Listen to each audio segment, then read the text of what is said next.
Hello, everybody.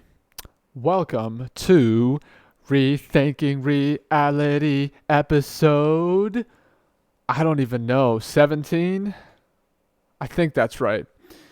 This is the podcast where I talk about books and various aspects of reality and things that might make you scratch your head.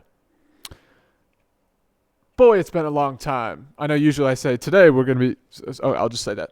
Today we're going to be looking at two books actually, because since my last episode I've only read two books, I think, right? Yeah, although I'm currently reading another book, so I've read part of a third book. We're going to be looking at Understanding Body Language by Scott Rouse, as well as Spy the Lie by several people. Philip Houston, Michael Floyd, and Susan Carcenero. I think that's how you say her last name. With Don Tennant. Right, so let's see here. It's been a while. I just got to remember to speak into the mic. Like, it's been, to speak close enough to the mic. It's been a while since I've made an episode. And, probably no one out there cares, but in case someone does, I'll explain why. Well, the reason I haven't made an episode in a long time is simply because I just haven't felt like it, I guess. But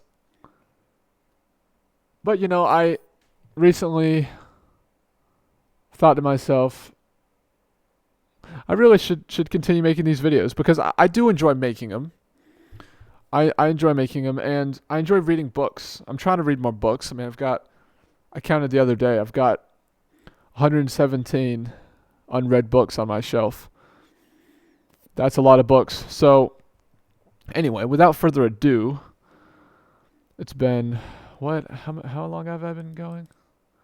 I'm confused right now. My editors, why did it start all the way over there? I'm using Reaper to record this. It's confusing the heck out of me. Anyway, though, it says I've been recording for 11 minutes, but there's no way that's right. Anyway, also, another thing, if you notice a difference in the quality, it's because I got a new camera. It's the Panasonic HCVX 981. Yes, I had to read it right there on the camera. So, I'm shooting this in 4K. Now, I'm actually not sure if I'm going to export this. This video might be uploaded in 1080p, but it'll probably be uploaded in 4K.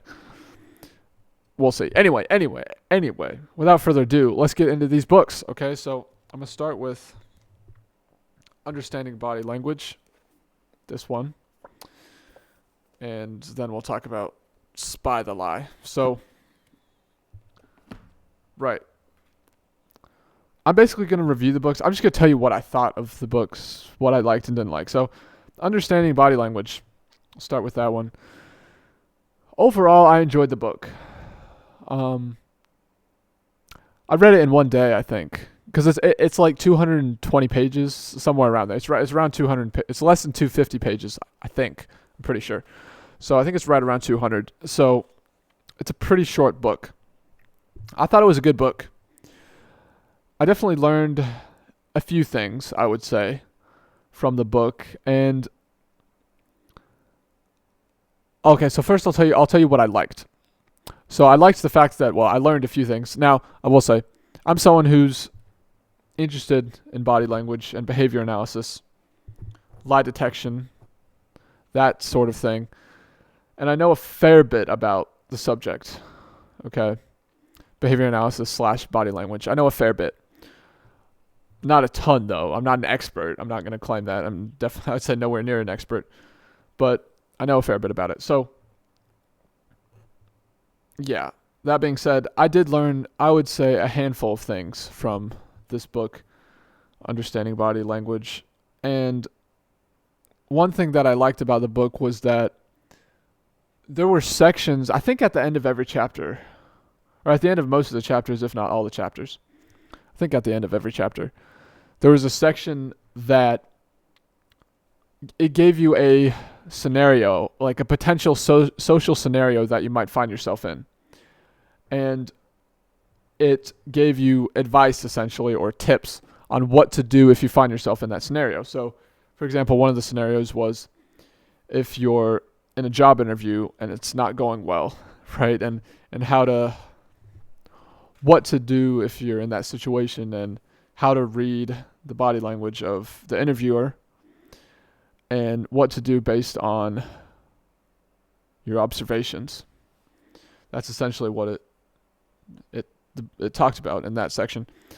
And another example, another one of them was, I think, if you're on a date. Yeah, that was one of them. If you're on a date and it's not going well, and I can remember it was a phrase in the book said like, "Check, please," like what to do if your date isn't going well.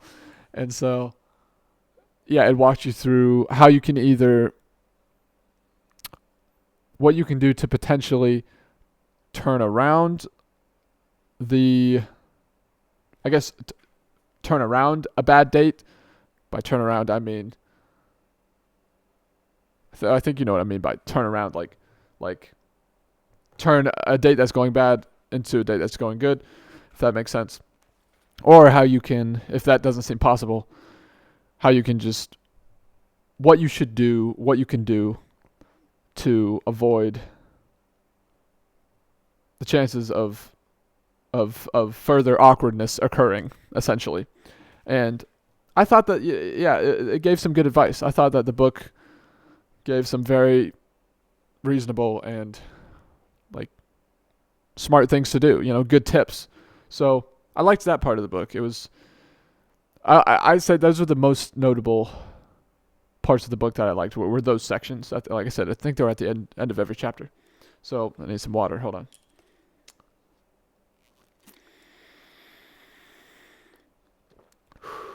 Gotta catch my breath, man. It's been a while since I've done this. But yeah, and so another thing I liked about the book was the fact that it has a lot of images. If you look on Amazon, you can probably tell it's a very image. I mean, even the cover, you can probably tell that based on looking at the front of the book that there's a lot of images in the book, and I do like that. I like the fact that there's images. However, I don't really like the art style. It's I guess kind of like a comic book style images. I mean, you probably saw it earlier. And for me personally, if a book, I don't mind like images in a book, but if a book is going to have images, I prefer if they're pictures, like actual photographs, rather than drawings. At least most of the time. That's me. But like for example, the book I've read a little bit of this book, not the whole thing. The book, The Definitive Book of Body Language by Alan and Barbara Pease, I believe, has a lot of images, like photographs of human faces and politicians and stuff like that. And I prefer that in a book as opposed to drawings of. And so personally, I didn't really like the image style or the art style in this book. But I did like the idea of having images, to illustrate the gestures, I say as I'm gesturing, to illustrate the gestures that you might see and the different body language, what would you call it?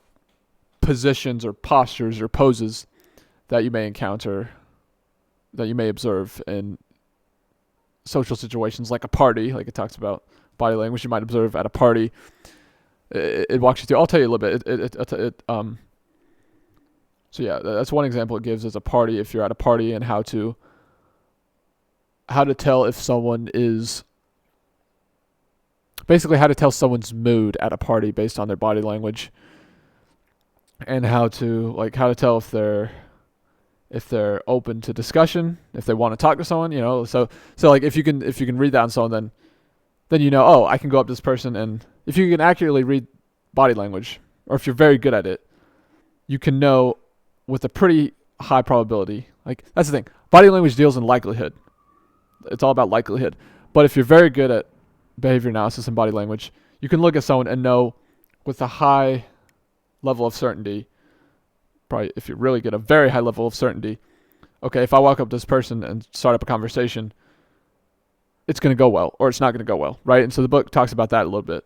How to tell if someone, how to read someone's body language to tell if they're open to having a discussion, right? Especially with a stranger, because if you're at a party, there's probably a lot of people you don't know. So yeah. So yeah, that part was pretty interesting. And again, it has quite a few images, quite a few, like multiple images per chapter. And well, yeah, I mean, it doesn't have that many images, but it has a decent number of images. And again, like I said, I don't really prefer the style of drawing, I guess you would call it, but that's just me. Also, I'll say one thing is, this is, I guess, a reason why I don't really prefer it, is a lot of the images are, well, kind of confusing, because, like, so this book will have, like, it'll have an image. Like, towards the beginning of a chapter, it'll have an image. And then it'll have different observations that you can make about someone. Like it'll label different parts of the person's body. So it'll be like half smile. No, it wouldn't be furrowed brow. Probably not with a half smile. It'd be like half smile, arms crossed, which is often a misread indicator. Arms crossed. Eyes, pupils dilated. Posture, tilting forward in their posture. And shoulders held up high, that's called turtling, and so, or something like that. But then the thing is, like, for some of those labels, you wouldn't be able to see it in the image. So, like, it would say something like pupils dilated, but if you look at the image, the person doesn't look like their pupils are dilated. So it's just complete. It's like, okay, so it's kind of weird. I mean, I don't know. Like, if you look at the image, it's like I see this one. I see their arms are crossed. I see that, like, they're gesturing like this, but I don't see the wrinkles on their forehead or whatever it is. And so, anyway. So, yeah, that's something to note. I just moved my headphones. Anyway, so, man, it feels good to make another podcast episode. It's like, it's been too long, man. So, anyway, but, yeah. What else is there to say about this book, though? Overall, it was a good book, though. I think it covers quite a large number of gestures and common body language poses / gestures, as well as, let's see, it has some also verbal indicators too, right? Which it should, and yeah, it does. I'm pretty sure. So that's good.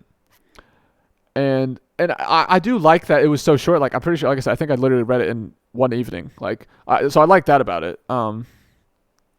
Yeah, and it was interesting enough, even though I know a fair bit about, again, not a lot, but a fair bit about behavior analysis and body language and how to read people.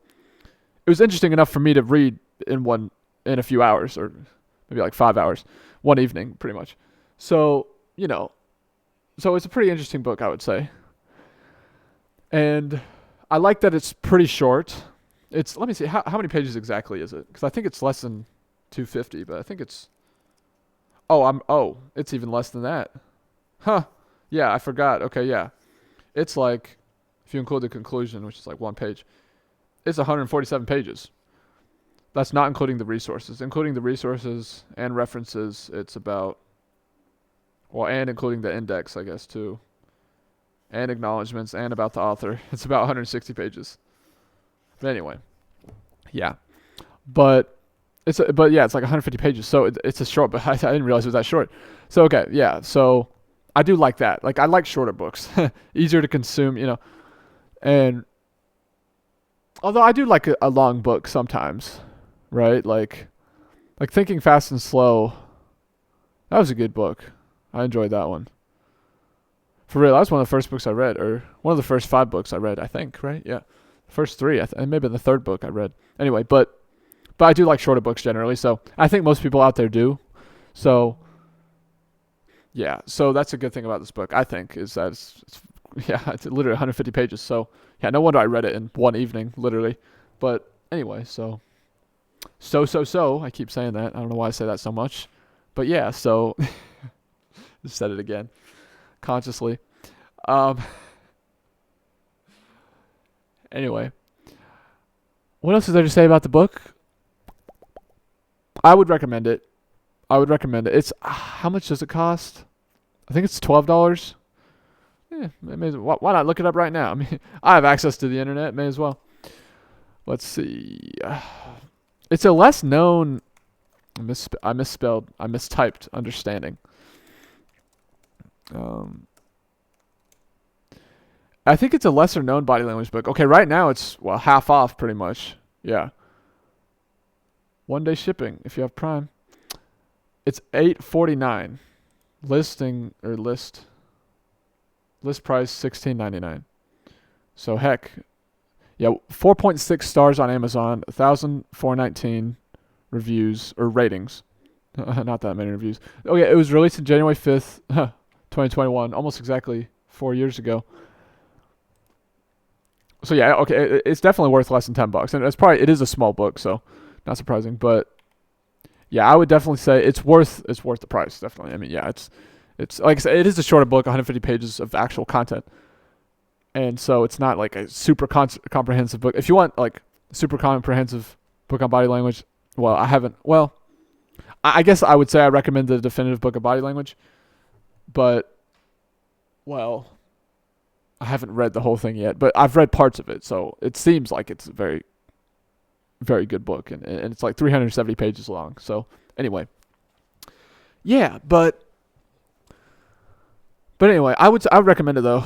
Yeah, Understanding Body Language by Scott Rouse. Okay, I've been over 15 minutes.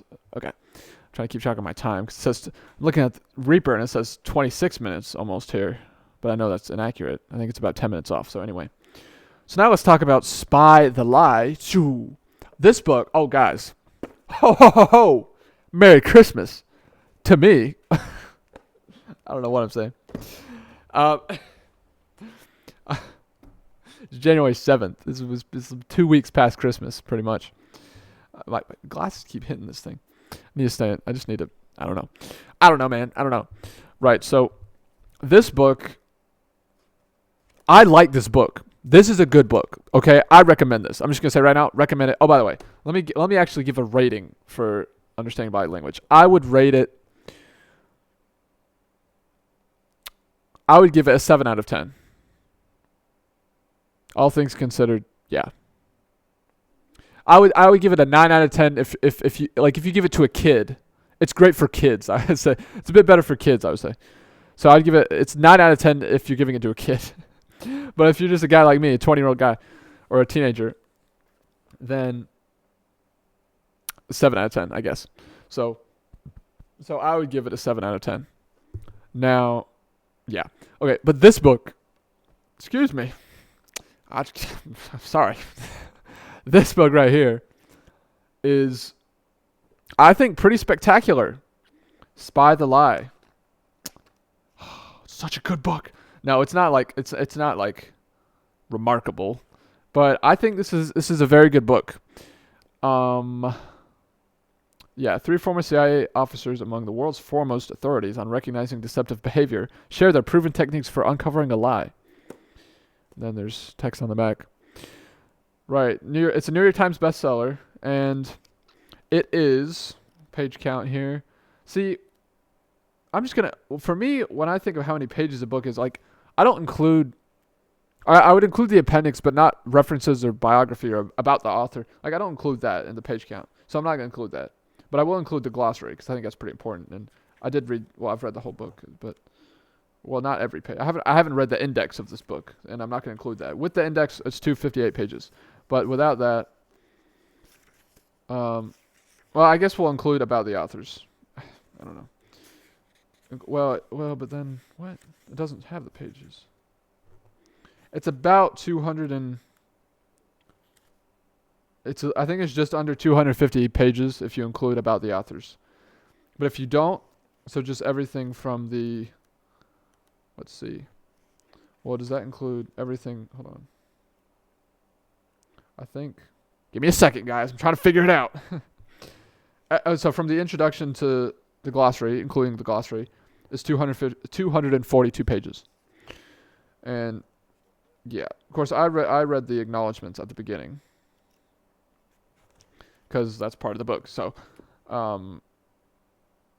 anyway, so if you read that, it's like 245 page, 46, something like that. Anyway, pages long. anyway, so yeah, but like I say, I bought this book because the behavioral arts, Spidey is his name. That's what he goes by.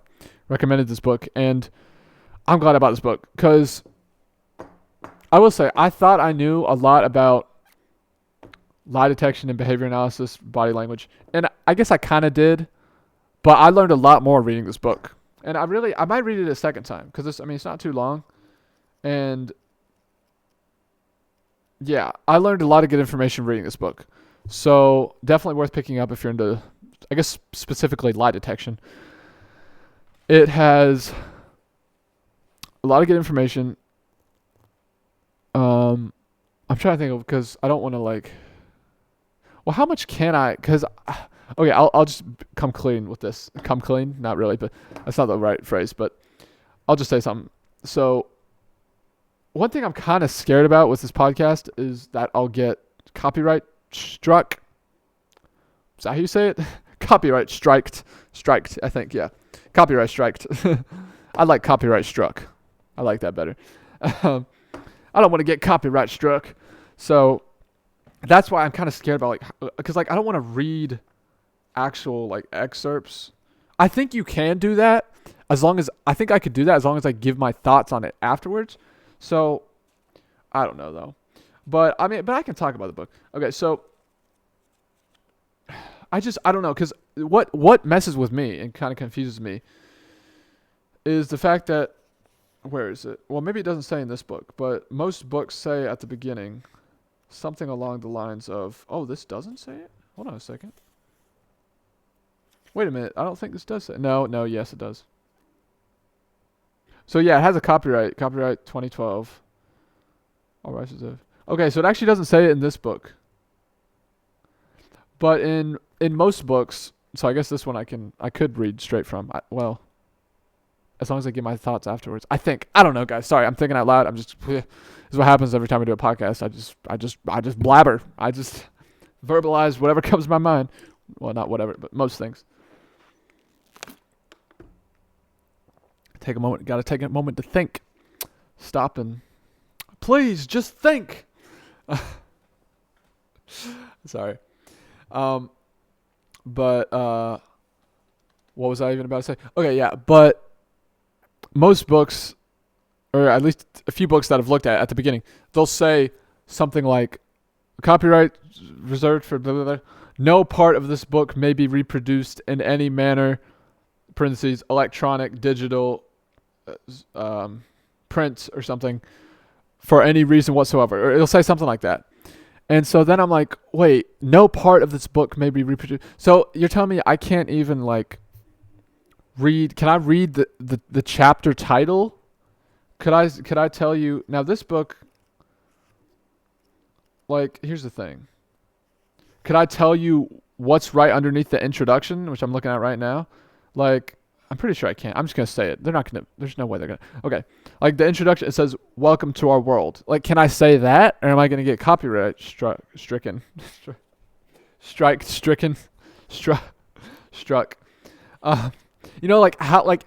How much can I talk about the techniques this book talks about? I assume I can, because I'm sure people have done that before and they haven't got copyright striked. But so I guess screw it. If it gets whatever. Now that's the thing. I don't want my YouTube channel to get copyright striked. But anyway, I know there's a fine line, and I've watched some YouTube videos about this, copyright and books and stuff, making YouTube videos about books, but it's still a bit unclear to me. But screw it. I'm just gonna try to err on the side of caution. But I think with this book, especially because it doesn't say that at the beginning of this book, but it does say copyright. I'll talk about a couple things within this book. Okay. So one of the things this book talks about is sorry, it took me so long. I just had to say that. One thing that I really thought was interesting about this book was something called the L squared mode. That's what it's called. L squared mode. And so it's something that should be practiced whenever you are observing someone's body language and behavior. And it's basically a mode. It's like a state of mind, I would say, that you go to for only about 5 seconds after you ask someone, or after you ask someone a question, like if you're interrogating someone, or just anyway, it talks about interrogation. I could talk about that. Really, it should be elicitation. Interrogation and elicitation are basically the same thing, or they should be like the same thing. Um, Actually, I don't know if this book says that. That might be from their other book called Get the Truth, which I'm currently reading. I want to finish that today, actually, if not tomorrow. But anyway, so sorry, I'm trying to think. What was I about to say? Ugh, my brain, man. I need to exercise today. I exercised on the treadmill yesterday, but I haven't today yet. I think I need to clear my mind so I can think more clearly. But if you're like interrogating someone, like if you're trying to get information from someone, that's a good way of putting it. After you ask them a question or make an elicitation statement, you want to briefly go into this mode called L squared mode. And basically what it is it's called L squared mode because it's look and listen. So it's so interesting. Actually, it's one of the, like, I thought, oh, that's interesting when I read that in this book. This book talks about how usually when we observe people, when we're communicating with people, we either look at them or we listen to them. Well, actually, we do both, but we don't. Okay, so information is coming in from both our visual and auditory senses, but we typically only focus our attention on one of those two. So either what the person's saying or what we're seeing with our eyes about, in regards to the person's behavior. Okay, or yeah, their body language. So usually we do one or the other, and I think this is true, right? Like, I mean, it makes sense. I mean, it should be true. Like these CIA, they're supposed to be, or they should be, and I believe they are retired CIA officers. So they should know what they're talking about, and that makes sense to me. Like, yeah, that seems like, because I think when I talk to people, I usually use visual means to gather information about how the person I'm talking to is feeling. And that's kind of a problem with me. Like, I suck at remembering what someone told me because I think that's the reason why. And so, but I think I'm a little bit better at that now. Like, I'm better at remembering what someone said to me than I used to be, but I think it's still one of my weaknesses. But anyway, but L squared mode, basically what you have to do is this technique where you have to try to do both at once. So you basically tell your brain, okay, for the next 5 seconds, I'm going to look and listen to what this person is saying, or look at what this person is doing with their body language or face or whatever, and listen to what they're saying. And this makes so much sense to me. Like, it's really smart. And by the way, the reason why it's 5 seconds this book talks about is because, sorry, I'm kind of slouching. I'm like down here. It's because sit up straight. Sit up straight with your shoulders back, JBP. But the reason why 5 seconds is like the magic number. It's not a magic number, but the reason why they give that number is because they've found in their experience as interrogators that typically deceptive indicators or potential deceptive indicators will happen within the first 5 seconds, roughly, after a question is asked. So, like, that's starting, I guess, right after the last syllable leaves the interrogator's mouth or the interviewer's mouth, and right whenever the first syllable exits the interviewer's mouth, essentially, or the interrogatee. Wait, is that the word? Is that a word? But whatever. The interviewees, I guess we could, although it's, you get what I'm saying. The other person, the person across from the interrogator, right? So I guess so 5 seconds in between those 2 points, I guess.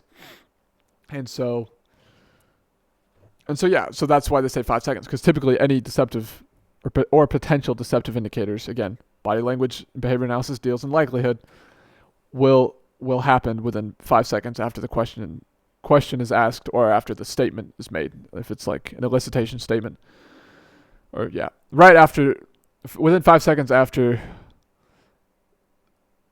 the interrogator's sentence, essentially. You get what I'm saying. I'm like over explaining this. Anyway, so yeah, how long have I been filming? 20 minutes? I don't even know how long. I need to end it soon though. But okay, so anyway, yeah, Spy the Lie. It's a great book. What else? I could say a couple other things about it. It covers several verbal deceptive indicators. A lot of them I already knew, but some I didn't. And so I definitely learned, like I said, I learned quite a bit from this book. I may reread it at some point. It's a great book. You know what I want to start doing is I'm trying to learn the mind palace technique or loci method, because I need a method, a way to remember what I read. So that's what I'm trying to. I haven't really started, but I want to start using the loci method to remember the information that I learned from books. So yeah, I need to do that for real. But anyway, what else does this book talk about? It gives a lot of examples of well, they don't mention some names and like some information because I can't, but they do give some stories of when one of them, like I know I think it's mostly Philip Houston, examples of people he's interviewed in different situations where he needed to extract information from a particular person to like say figure out if they were working for an intelligence agency in another country or another government. And so it's pretty interesting. I'll say it's a pretty interesting read. I think it's a good balance of there's some funny moments, there's a bit of humor. I think it's a good balance of I guess education as well as entertainment. I guess I would say, though it's mostly education. It's mostly educational, but it's fun for me. I found it fun to read. I found it interesting, and like it wasn't hard for me to read. You know, it was good. It was a good book. I enjoyed it. I really did. And I can look at my body language right now. You can tell. Oh wait, no, this is not. Arms crossed is not deceptive. Oh man, I love doing stuff like that. But for real, it was a good book, and so I would give it a.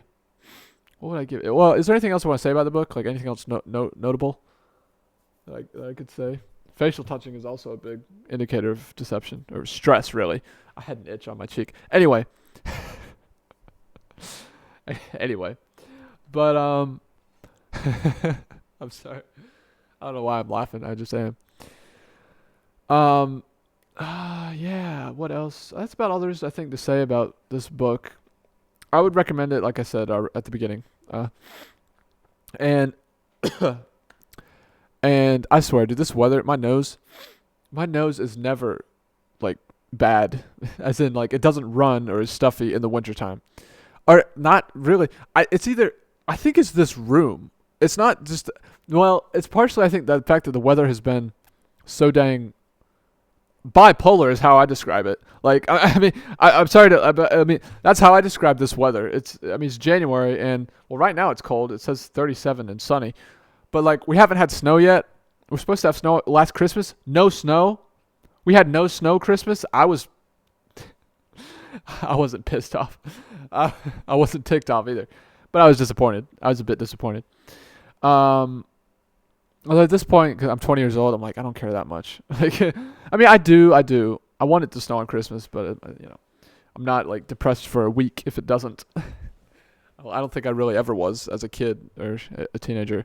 Anyway, but yeah. But no, this weather is so weird. Like my nose has been so strange. For the past couple months, I would say. Like for the month of December and maybe November a little bit, and so far this month in January. So it's this weather. It's bipolar. This bipolar weather, man. Doesn't make any sense. But anyway, I'll probably talk about that in some other video. All right, because I really think that has to do with, man. I don't want to start ranting again. Be quiet, Brent. Focus on the topic of the video. I really think it's a matter of. Well, I guess this is a podcast, so I can say whatever I want. I can go off on tangents. I can do whatever I want, man. If people don't watch that, that's fine, or listen. But I really think that the weather issue, global warming and crap, has to do with. I'm not sure. But I really think it has to do with the collective unconscious, or actually, no, the collective conscious. Actually, like the collective consciousness, I think it has an impact on the weather. You know, I really think that's what it is. The fact that there's so much violence, school shootings, and mental health issues, which I hopefully will be able to solve that issue, or not solve it, but decrease the, what would you say? Well, do as I want to do as much as I can to help solve the mental health crisis, you could say. Um, I think all those reasons, like the fact that there's so much war and stuff, like I really think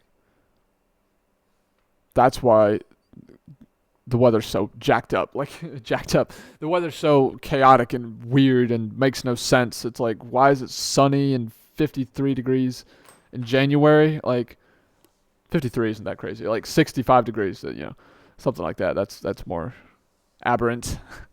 Maybe not aberrant, but strange. We'll just put it that way. But I don't know. What do I know? Not much. Not much. I know enough to know that I know basically nothing. Right? That's all I could say.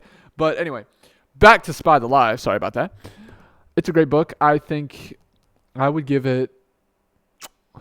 It's not like incredible. It could be better, but I would give it an 8 out of 10. Yeah, I'd give it an 8 out of 10.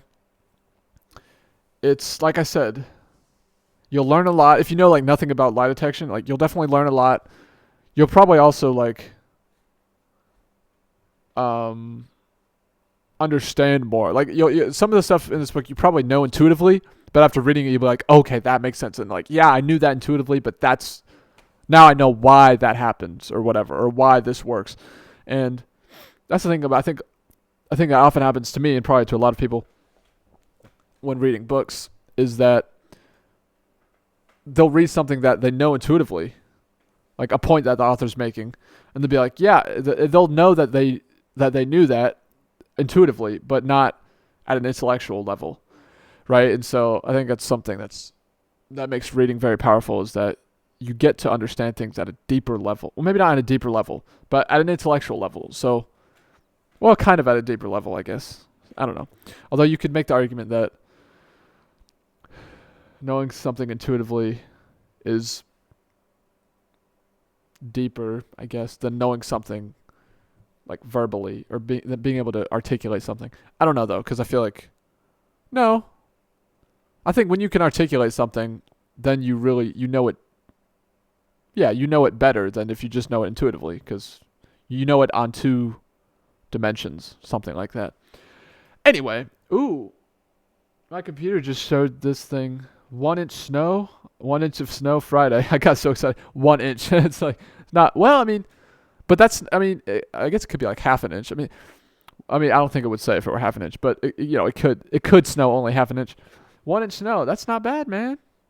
I mean, it's only an inch, but hey, I hope it actually does, man. I've been waiting for snow, y'all. I wanted the freaking snow so bad. Is my camera even still filming? I should have checked. Oh my gosh. I hope my battery hasn't died. Oh, thank God. Okay, actually, I think get back here. I think the lens cover would have went over the lens if it died. Okay, that's good. And it probably would have made a sound if it stopped recording. Okay, because I have the screen tilted the other way. Because I keep looking at, whenever I do these, I keep looking at myself in the viewfinder, because I'm like obsessed with I want to make sure I'm still in frame. But that should be an issue here. It's really just distracting because it's a screen. But I'm in like the same position and when I'm doing these podcasts, and so I don't move that much. I mean, I move some, but like I don't move that much. Like I'm going to be in frame. So anyway, so I just tilted it the other way.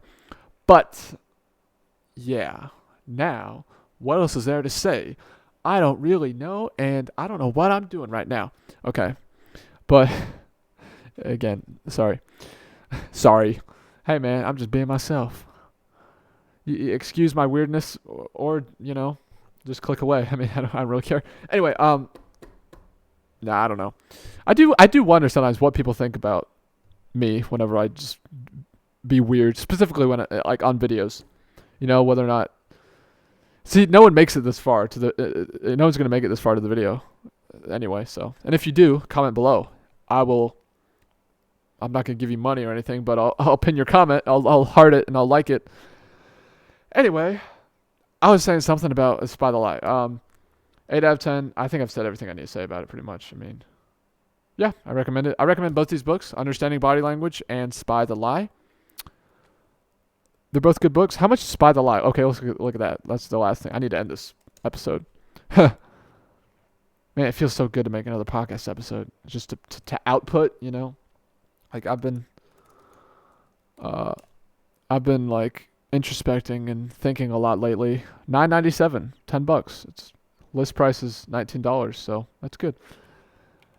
And I've been like consuming some content lately, a fair bit, not a ton, but a fair bit of content, YouTube videos mainly lately. But like I haven't been making videos.